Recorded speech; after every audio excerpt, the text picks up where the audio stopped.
Que dis-tu, lui aussi est parti? Et quel était le problème cette fois-ci, McGrady? Oh, je t'assure, il n'y avait pas de problème.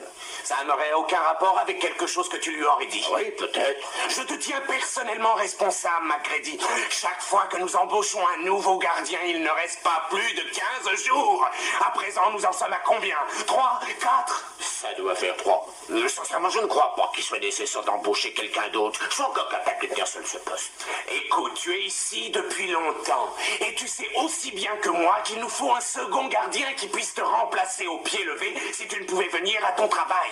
Je n'ai jamais manqué une nuit depuis que je suis ici. Tu n'es plus aussi jeune et tu devrais songer à nous préparer la relève. As-tu seulement imaginé les conséquences s'il arrivait quoi que ce soit dans ce studio en ton absence? L'assurance ne couvrirait rien.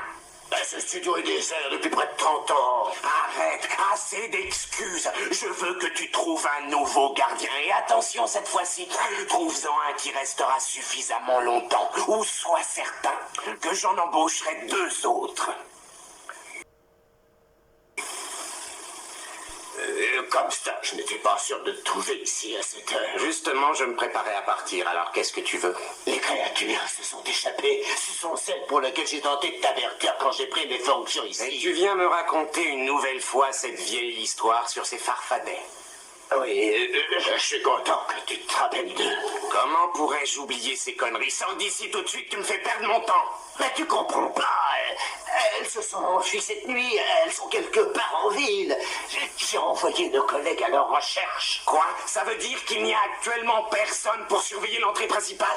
Non. C'est de l'inconscience. Tu sais pourtant que s'il se produisait quoi que ce soit sans surveillance, notre assurance refuserait de nous indemniser. Alors retourne tout de suite à ton poste. Mais tu comprends pas. Il faut que je retrouve le gosse. Il doit avoir besoin de mon aide. Je t'interdis de quitter ton poste pour poursuivre une chimère. Tu as saisi? Et si tu t'avises de sortir d'ici alors, tu seras renvoyé. Eh bien, ça évitera que je donne ma démission.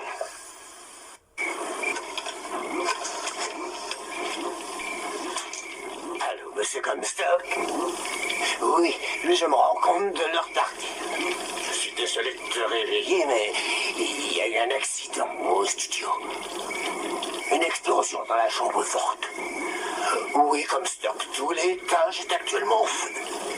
Oui, bien sûr, je me rends compte pour l'assurance, mais tu m'as foutu à la porte.